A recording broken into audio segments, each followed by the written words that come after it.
Hi, welcome to my channel, AI Champions Hub, where I help working professionals and business leaders understand and use AI as a very powerful capability. We've been hearing a lot about AI and data science and the data capability.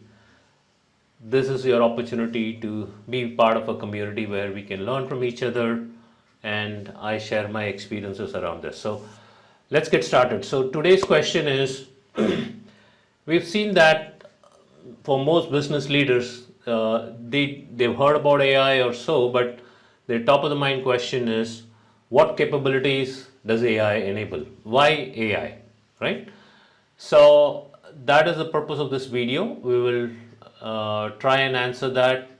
I'll give you a simple perspective on what the capabilities that businesses can leverage. Okay, so broadly, if you look at it, there are two sets of capabilities that the field of AI enables from an enterprise standpoint, and we will talk primarily from a business perspective because that's what my passion and my area of focus is. Right. So having done consulting for several years, helped so many clients, that's the experience I can share with you. Okay. So there are two sets of capabilities. One is what I call as the predictive capability, or what the industry calls as predictive capability, and then we have the new generative capability, right? What does it mean to say predictive capability, right? So if you look at the simplest term is we are using information that's available with us to go and fill or find information that we are trying to seek. For example, if I say, hey, I know my sales from last week or last month, what is the sales going to be looking like in the coming week or coming month, right? So I'm trying to predict my potential sales based on demand that I'm able to predict, right? Now it can be in future or it can also be in the now. One of the examples of predictive capability in the now is a fraud transaction. So let's say you're a credit card company and transactions are going through your system. As they are going through the system, you want to then and there find out whether a particular transaction is going to be fraudulent or not, right? So that's an example of now. So it can be in future, it can be now. So that's the predictive capability. So essentially we are trying to predict what could be the outcome given a set of inputs. Now, in that sense, there are set of capabilities, and then I'll come to generative shortly. So there are a set of capabilities that we look at from a predictive standpoint, right? Now, there could be scenarios where we already know the input very well, and then I could be running predictive capability on the back of that. I am predicting output given that I know my sales or I know certain things, right? And we will elaborate on that. The second is, I don't know what has happened, but I do have data. Something is telling me I have inputs from my factory shop floor or set of video feeds or images. I don't know what's in there, but I'm trying to understand or get sense of the patterns that are there, right? So that is the discovery part of the prediction. Then there is a third category around agent-based performance, where predictive model or a capabilities interacting with the environment and taking feedback, and basis that feedback it's able to predict the actions that it has to take, right? So that's the third category. Now let's go to the first category where we said I know the input and therefore I'm trying to get the prediction going from an output standpoint. Now in this case, there could be a numeric type of prediction or a classification type of prediction. So numeric type of predictions is, sometimes people call it as continuous or real value type of prediction. So here I'm trying to say, hey, look, I have data, but I'm looking at an exact sort of number or a value based on set of input. So sales is a classic example. If you say, hey, I've been selling 100 units in the past week, 110 in the prior weeks, and so on and so forth, what is the exact number or a range of number around which I could expect my sales to land in the coming week, right? So that's an example of a numeric prediction where I'm trying to seek what could be the exact unit or quantity and so on and so forth. Compare that to a classification type of an example where you will see that in classification I'm not interested in the exact number, but I'm interested in a category or a class of example. So for a loyalty is a good example. So I may be an airline or a hospitality firm. I could have platinum, gold, silver type of a segmentation. So given a particular customer's behavior or interactions with me, I would want to classify whether this person could be a potential gold tier customer or a platinum tier customer and so on and so forth. So those are my categories or classes that we talk about from a classification standpoint, right?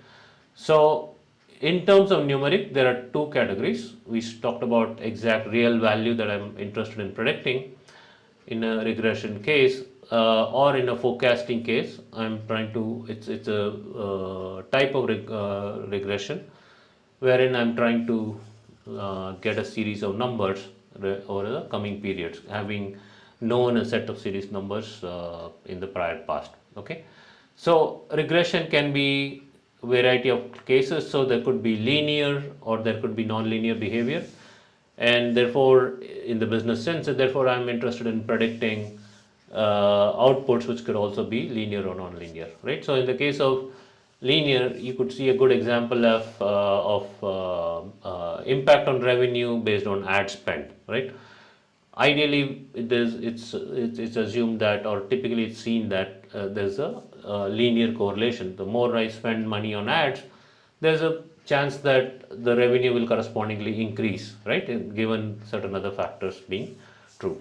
Similarly, crop yield is a good example where I could say, hey, the more the fertilizer and the water and everything I can pump in, I could get more yield per acre of my cultivation or so on and so forth.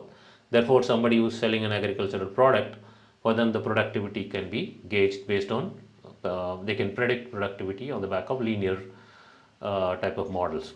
In the case of non-linear models, you will see, for example, pricing could be a good example. So pricing, typically the behavior and impact of change in pricing need not happen linearly, right? So if I increase it by $10, maybe the uptake in revenue could be less. But the moment I increase it to $50, the corresponding increase in demand or revenue will necessarily not be linear, right? It can drastically reduce quite a bit. So that's an example of non-linear. Similarly, population growth, these are exponential growth type of patterns, right? So you would see those kind of things. So linear and non-linear are two categories we saw.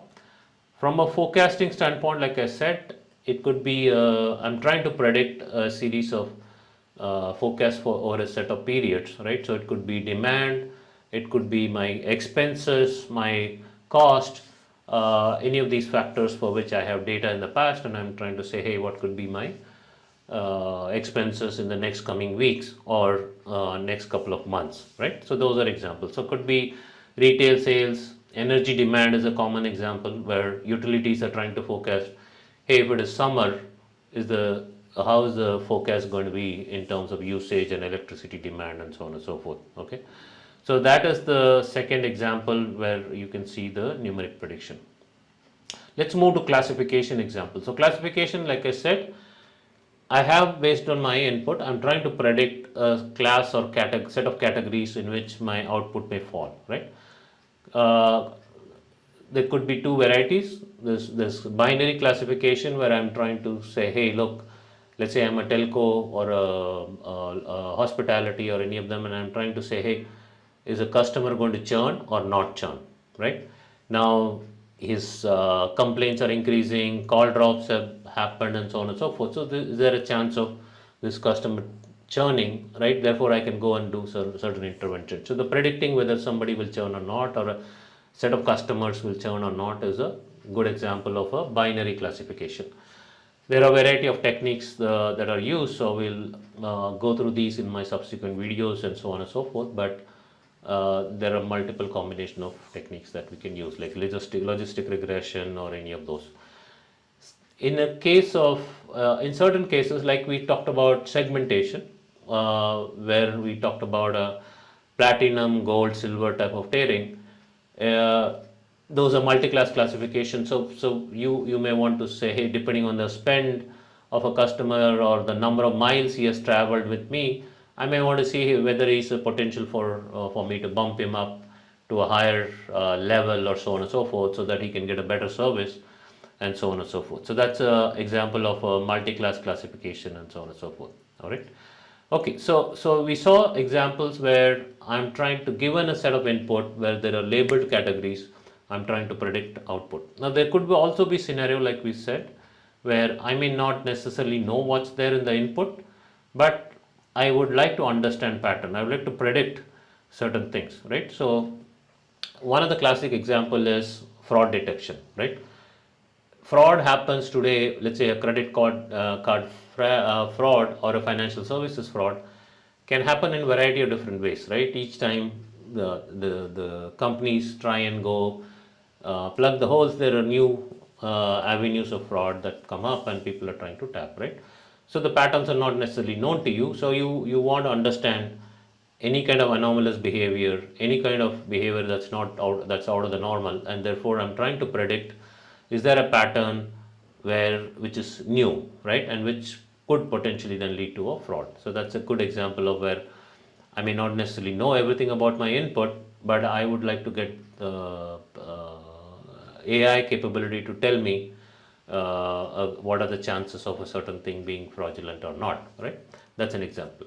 Clustering is another good case where I want to purely look at data and say, hey, tell me something about my customers, right? The demographics or other things, and give me a data-driven segmentation, right? So I may intuitively, as a marketing leader, I may think of a set of segments, but let me just purely look at data and see, hey, what kind of groups of customers emerge, right? All the Gen Z customers shopping at this time, XYZ, right? Or preferring a certain channel, whatever may be the combination. So that could be a data-driven segmentation, or it could be usage-driven if you're doing a streaming service or any of those, right? So those are examples where I don't know though necessarily about my input. I'm trying to learn patterns and predict certain set of outputs so that I can go and take actions.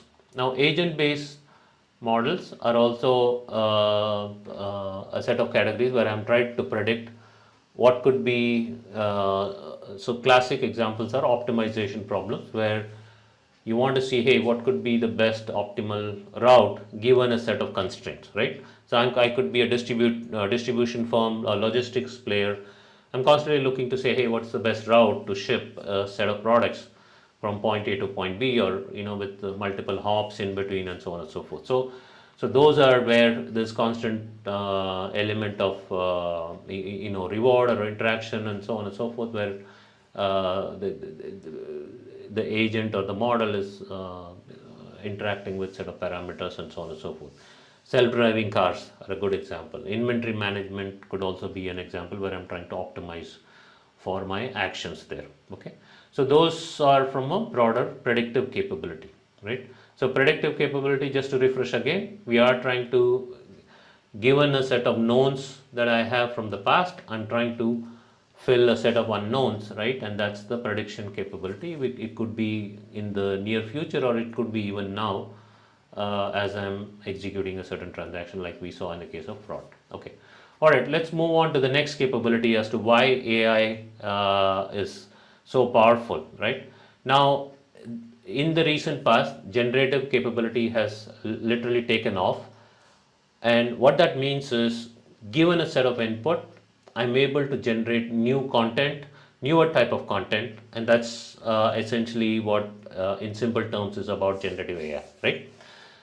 Now, there could be variety of combinations, and these models are becoming all the more powerful every day, and new use cases are coming up.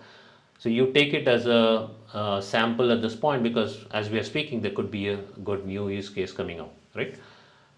So the way to read this is to say, hey, what is the nature of the input data that I get, and then what is the kind of output content I can generate, right? And all of this mostly is unstructured. That's what we look at, right? There is some bit of structured data, but I'll touch on that. But by and large, you're looking at unstructured data set, which is to say, hey, they're not necessarily row column based type of data set. There could be text, there could be images, there could be videos, and so on and so forth. Okay.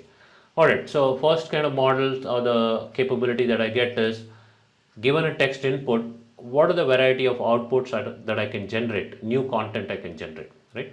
So text to image is one of the very popular use cases that are emerging. So there are two examples I can talk about. So in the case of a design team or an art team that's trying to conceptualize a product and so on, so today generative AI is text to image capability can help me with the product design, right? Or you are a marketing team, you're a content creator, and you could very well use the give a textual input to these models and get a content around like an image or a mock-up for your social media blog or whatever it is, right? So that is a good example of a text to image. Then I can use the same concept, and from text I can give a video. Obviously this will mean a bunch of scenarios in terms of larger textual content, but given a scenario that I'm describing, I'm talking about, I would like to generate a video content, right, that the model is able to give me. So this could again be given my newsletter, which has, sections and content and so on and so forth, or maybe a story or a case study. I want to generate a video content so that the experience could be much better, right? Or take a PowerPoint and give me a video so that, from a boring PowerPoint I can go to more of a video based content and so on and so forth. So that's an example of this.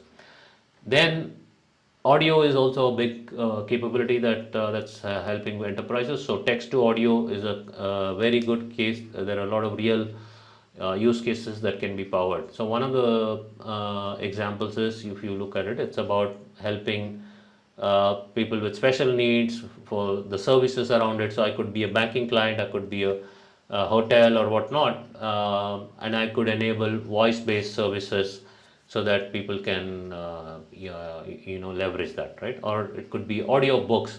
So I could have a lot of content. Now today audio based consumption is huge, right? So I could be listening to a podcast or whatever it is, audible type of a book, and audio based content is a good example.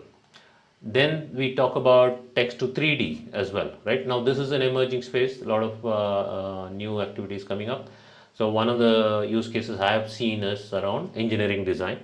Could be 3D drawings and so on. So I could describe a given scenario and then get a 3D model that can help me with this. Okay. Moving along, now text to text is another large category where you might have seen a lot of or you might have used ChatGPT and other generative AI models, right? You most likely would have talked about a text-to-text model. So one of the most common thing is around QA type of use cases where I'm giving set of inputs. These days they're called prompts, and then I may be getting a set of outputs, right? So this could be like a customer service where I gather set of problem statements from the client, and then I'm able to give them a solution in a self-service manner. Information retrieval is a big use case where a lot of companies have very proprietary content, but they want to enable a natural language type of interface or a semantic type of interface to be able to pull a lot of content quickly, right? So that's a good example of text to text. There are a variety of examples around text to text and so on and so forth, but hopefully this gives you a good feel for that, right? Then text to code is another big area where there is a lot of productivity that companies have started to look at. So you could be a engineering firm or an engineering team or a startup or any of that, right? And you could use a lot of these to improve productivity, whether it's code refactoring, code documentation, best practices, of certain language, things like that, or a starting point template so that you can get your classes and code templates going, right? That's a huge plus, and many tools are available now in that sense. Another interesting story is around text to motion, right? So where we talk about now, you're talking about a certain scenario and describing certain things, and then you want to get motion based outcomes there, right? And usability, interaction. So this is an emerging space. I'm also trying to learn more in terms of what are the other potential use cases that can come out of that, but you see number of firms working on text to motion as a capability as well, right? Then let's move on beyond text. So as you can see, text tends to be dominated here, but increasingly other type of content is also taking a lot of traction, right? So if you look at, for example, image to text, that's a classic case where I may have a product or image or a screen capture from a surveillance video or so on and so forth, right? And I'm trying to understand what could be the how is there a way to quickly describe that, right? So is there some kind of caption I can generate? Can I talk about certain things so that my search products or other product can become can leverage that caption?